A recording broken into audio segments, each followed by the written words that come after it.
सभी को जय हिंद। आज चर्चा करते हैं क्रियात्मक शोध की।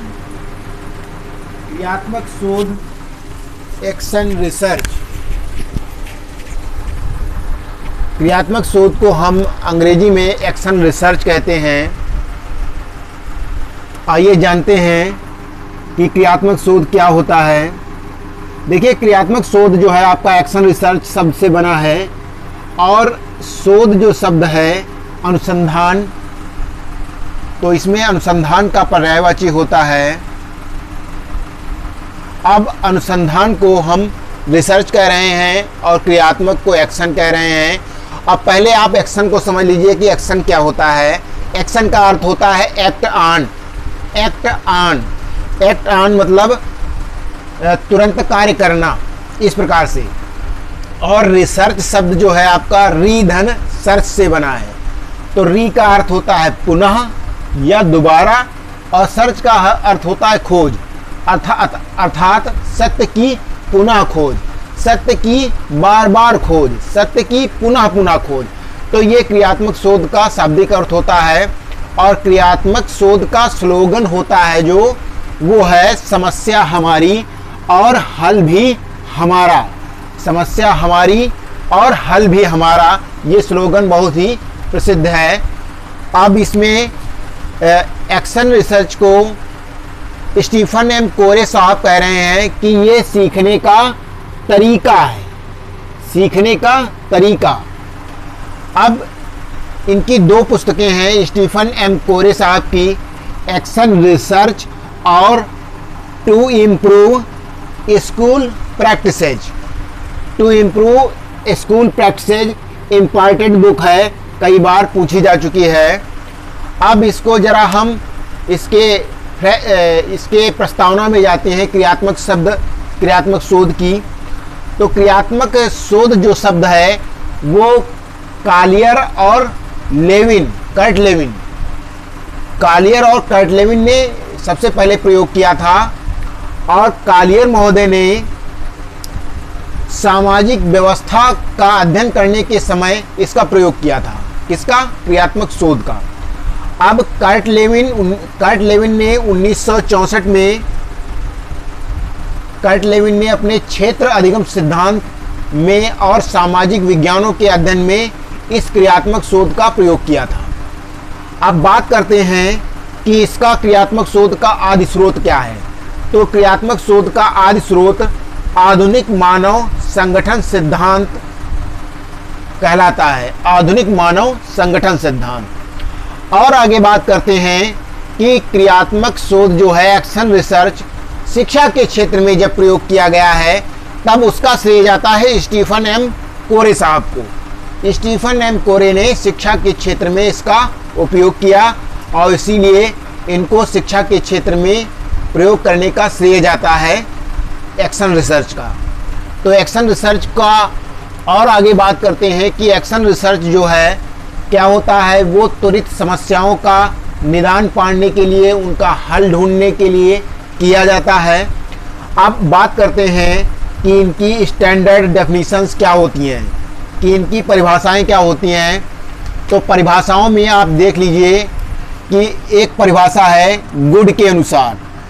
गुड के अनुसार क्रियात्मक अनुसंधान शिक्षकों, निरीक्षकों तथा प्रशासकों द्वारा अपने निर्णय तथा कार्यों की गुणात्मक उन्नति के लिए प्रयोग किए जाने वाला अनुसंधान है। जो क्रियात्मक अनुसंधान शिक्षक, निरीक्षकों तथा प्रशासकों द्वारा निर्णय तथा कार्यों की गुणात्मक उन्नति के लिए प्रयोग किया जाता है, वह अनुसंधान कहलाता है। दूसरी बात ये कहते हैं कि स्टीफन एम कोरे साहब क्या डिफाइन करते हैं क्रियात्मक शोध को। तो स्टीफन एम कोरे साहब डिफाइन करते हैं वह क्रिया जिसके द्वारा कार्यकर्ता अपने निर्णय तथा क्रियाओं को उचित दिशा देने, उनमें सुधार करने तथा उनका मूल्यांकन करने के लिए अपनी समस्याओं का वैज्ञानिक अध्ययन करते हैं, उसे व्यक्ति क्रियात्मक अनुसंधान कहते हैं। देखिए, बात को समझिएगा। वह क्रिया जिसके द्वारा कार्यकर्ता अपने निर्णय तथा क्रियाओं को उचित दिशा प्रदान करने के लिए उनमें सुधार करने के लिए, उनका मूल्यांकन करने के लिए अपनी समस्याओं का वैज्ञानिक अध्ययन करते हैं, उसे व्यक्ति क्रियात्मक अनुसंधान कहते हैं। तो इस प्रकार से हम क्रियात्मक शोध को, क्रियात्मक अनुसंधान को डिफाइन करते हैं। आगे बात करते हैं कि क्रियात्मक अनुसंधान जो होता है तो इसकी आवश्यकता क्या होती है, क्रियात्मक अनुसंधान की आवश्यकता क्या होती है। Need of action research.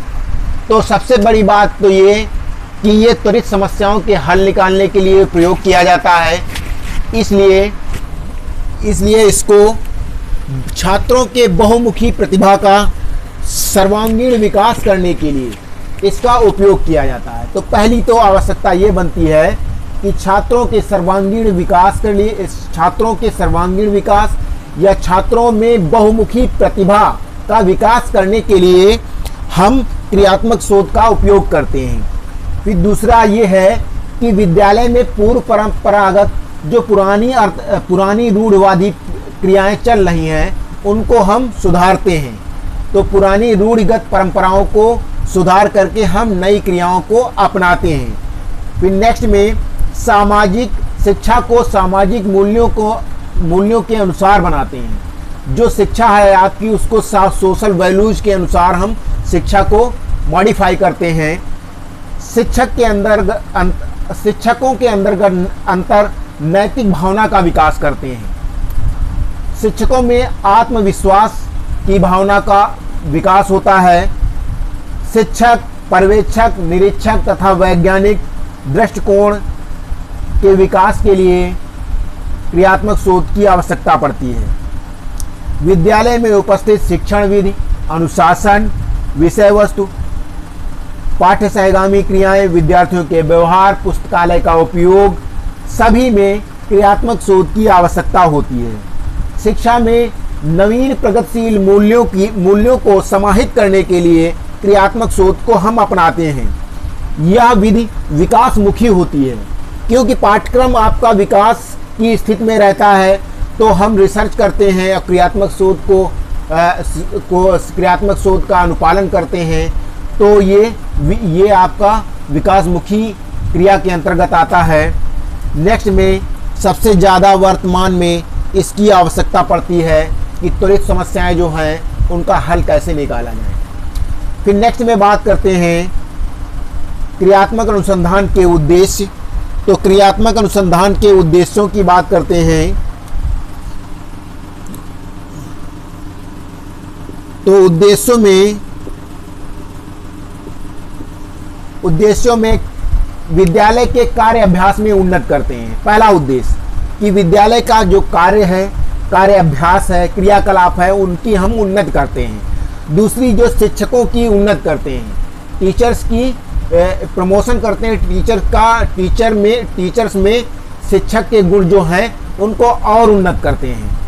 शिक्षक की झिझक को दूर करते हैं, क्योंकि जब हमारी समस्या हमारी होती है और हल भी हमारा, तो हमारी झिझक दूर होती है। व्यवहार में परिवर्तन होता है, पाठ्यक्रम का विकास होता है, निरीक्षकों तथा प्रशासकों के ज्ञान में वृद्धि होती है। क्रियात्मक अनुसंधान की विशेषताएं। अब बात करते हैं कि क्रियात्मक अनुसंधान की विशेषताएं क्या होती हैं। इसमें विशेषताओं में क्रियात्मक अनुसंधान का ध्यान केवल एक परिस्थिति पर न रहकर अनेक सूचनाओं को जुटाने के साधनों का निर्माण करने में होता है।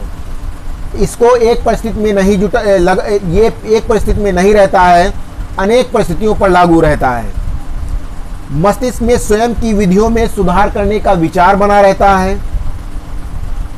जो स्वयं की गतिविधियां हैं उनको हम फिर से सोचने का प्रयास करते हैं। जब हम पहले ही बात कर चुके हैं कि सत्य की पुनः पुनः खोज करते हैं, तो मस्तिष्क में स्वयं की विधियों में सुधार करने का विचार बना रहता है।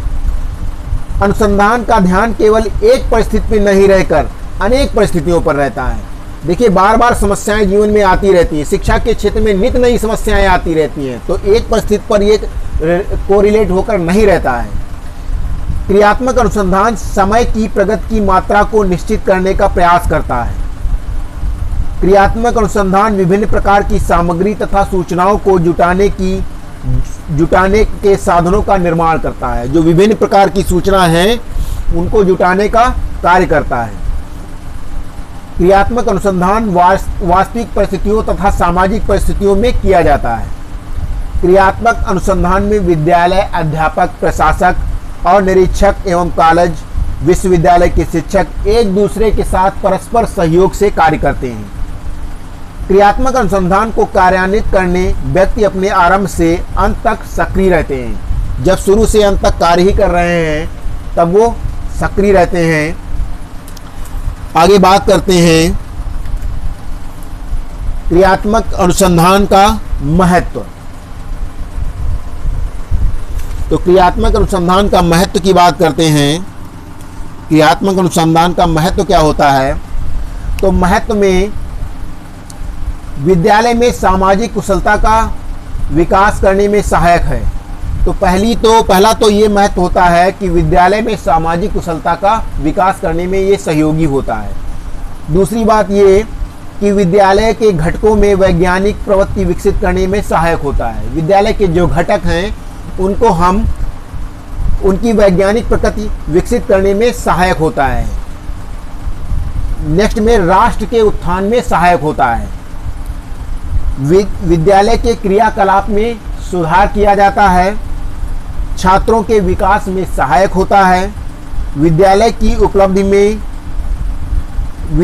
उपलब्धि की वृद्धि में सहायक है। जो भी अचीवमेंट है आपके विद्यालय का उसकी गुणवत्ता को सुधारने में इसका सहयोग होता है। विद्यालय में सामाजिक कुशलता जो है आपका विकसित होती है। क्रियात्मक शोध इसके लिए बहुत ही महत्वपूर्ण होता है। आगे बात करते हैं क्रियात्मक अनुसंधान के पद। जो क्रियात्मक अनुसंधान के पद हैं तो इसमें पहला पद होता है समस्या का चयन या समस्या। तो समस्या का चयन तो आपका पहली बात तो ये पहला पद बनता है कि हमारी समस्या क्या है। हम एक उपयुक्त समस्या का चयन करते हैं। तो उसकी उपयुक्त समस्या चयन करने के लिए हम कुछ बातों का, तथ्यों का ध्यान रखते हैं कि आपकी समस्या वास्तविक हो। आपकी समस्या वो वास्तविक हो ही, ऐसा नहीं कि वो काल्पनिक हो। दूसरी बात ये, समस्या विद्यालय के अंदर की ही हो। समस्या विद्यालय के अंदर की हो और उसका क्षेत्र सीमित हो। और समस्या का संबंध अनुसंधानकर्ता से जुड़ा होना चाहिए। उसको पूरा करने में विद्यालय के कार्यक्रम में कोई बाधा नहीं पड़नी चाहिए। समस्या के समाधान के लिए जटिल प्रविधियों, व्यवसाय उपकरण तथा समय की आवश्यकता न हो कि जटिल प्रविधि आवश्यक हो, आपको कोई उपकरण हो या महंगे साधन हो, ऐसे किसी प्रकार के साधनों की आवश्यकता नहीं होनी चाहिए। दूसरा है आपका समस्या के कारणों का विश्लेषण।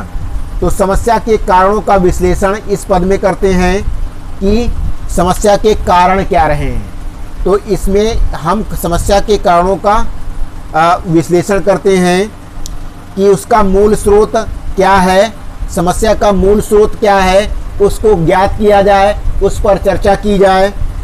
समस्या, जिस कारण को समस्या के साथ जोड़ा गया है उसकी समस्या से तर्कयुक्त संबंध होना चाहिए। विशिष्ट रूप से विकसित या व्यक्त किया जा सके। तो आपकी समस्या ऐसी हो जिसे विशिष्ट रूप में विकसित किया जा सके या व्यक्त किया जा सके। तीसरा पद होता है समस्या का सीमांकन व परिभाषीकरण। तो समस्या का सीमांकन व परिभाषीकरण करते हैं। इस पद में समस्या के कथन को उपयुक्त किया जाता है। जो भी आपका शीर्षक है, टाइटल है, समस्या है, उसको हम उपयुक्त बनाते हैं, उसको हम छोटा बनाते हैं। फिर दूसरा, अगली बात ये ध्यान रखते हैं कि उसका एक स्पष्ट कथन हो और प्रत्येक शब्द का आशय वस्तुनिष्ठ ढंग से किया जाए। स्पष्ट रूप से हर शब्द को बताया जाए, प्रत्येक शब्द को स्पष्ट रूप से बताया जाए। फिर नेक्स्ट में चौथा पद आपका बनता है क्रियात्मक उपकल्पना की परीक्षा हेतु उपयुक्त रूपरेखा बनाना। तो क्रियात्मक उपकल्पना है जो उसकी परीक्षा हेतु उपयुक्त रूपरेखा बनाते हैं। तो इसमें इस बात की सावधानी बरतनी चाहिए कि किसी भी क्रियात्मक उपकल्पना की परीक्षा करते समय विद्यालय के अन्य कार्यक्रमों पर कोई प्रभाव नहीं पड़े तथा विद्यालय क्रियात्मक अनुसंधान क्षेत्र में नाम मात्र से न बन जाए। तो तथा विद्यालय जो है आपका केवल अनुसंधान का क्षेत्र ही ना बन जाए, ऐसी बात नहीं होनी चाहिए। फिर इसीलिए ये पद बताया गया है कि क्रियात्मक उपकल्पना की परीक्षा हेतु उपयुक्त रूपरेखा आपको तैयार करना है। पांचवा पद है, अगला पद है क्रियात्मक उपकल्पनाओं का निर्माण। तो क्रियात्मक उपकल्पनाओं का निर्माण करते हैं।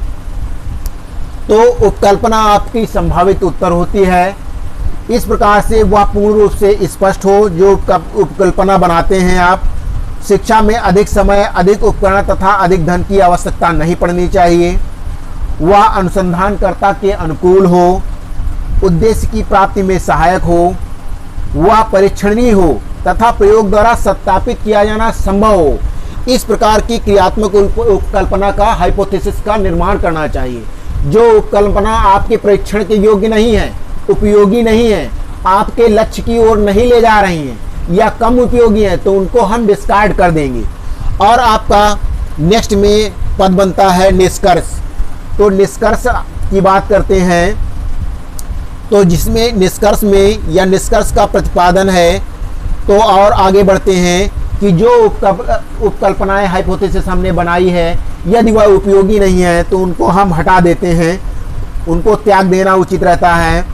अनुसंधानकर्ता को कार्य वस्तुनिष्ठ ढंग से करना चाहिए। अनुसंधानकर्ता को चाहिए कि क्रियात्मक उपकरण लक्ष्य की प्रगति में सबसे अधिक सहायक हो, उसे सबसे अधिक महत्व देना चाहिए। अब आपका निष्कर्ष में ये भी इफेक्ट आता है कि क्रियात्मक अनुसंधान के परिणाम विशेष परिस्थितियों के लिए सत्य होते हैं, परिस्थिति बदलने पर वे असत्य हों, ये आवश्यक नहीं है। इस प्रकार ये फिर फॉलो ऑन होकर चलता रहता है। तो ये आपका क्रियात्मक शोध है। हम फिर से रिवाइज करते हैं त्वरित रूप में कि क्रियात्मक शोध आपका एक्शन रिसर्च है, एक्ट ऑन और रीड ऑन सर्च से बना है। स्लोगन समस्या हमारी और हल भी हमारा। स्टीफन एम कोरी महोदय ने सीखने का तरीका बताया था। उनकी 2 पुस्तकें एक्शन रिसर्च और टू इम्प्रूव स्कूल प्रैक्टिसेज हैं। और इनमें जब इसको डिफाइन करते हैं तो CV गुड महोदय डिफाइन करते हैं कि क्रियात्मक अनुसंधान शिक्षकों, निरीक्षकों तथा प्रशासकों द्वारा अपने निर्णय तथा कार्यों की गुणात्मक उन्नति के लिए जो किया जाता है या प्रयोग किया जाता है, उसको हम अनुसंधान कहते हैं। स्टीफन एम कोरे साहब कहते हैं वह क्रिया जिसके द्वारा कार्यकर्ता अपने निर्णय तथा क्रियाओं को उचित दिशा देने, उनमें सुधार करने तथा उनका मूल्यांकन करने के लिए अपनी समस्याओं का वैज्ञानिक अध्ययन करते हैं, उसे व्यक्ति क्रियात्मक अनुसंधान कहते हैं।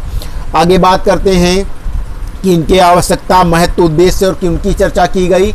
और फिर नेक्स्ट में आपके पद की बात करते हैं। तो पद आपका पहला समस्या है या समस्या का चयन, समस्या के कारणों का विश्लेषण, समस्या का सीमांकन एवं परिभाषीकरण, क्रियात्मक उपकल्पना का निर्माण, इसमें क्रियात्मक उपकल्पना की परीक्षा हेतु उपयुक्त रूपरेखा बनेगी। फिर उपकल्पनाओं का हाइपोथेसिस का निर्माण होगा। फिर अंत में निष्कर्ष करते हैं। फिर आपकी सत्य की पुनः खोज। इस प्रकार से क्रियात्मक शोध चलता रहता है। वीडियो देखने के लिए धन्यवाद। हमारा चैनल सब्सक्राइब कर लें।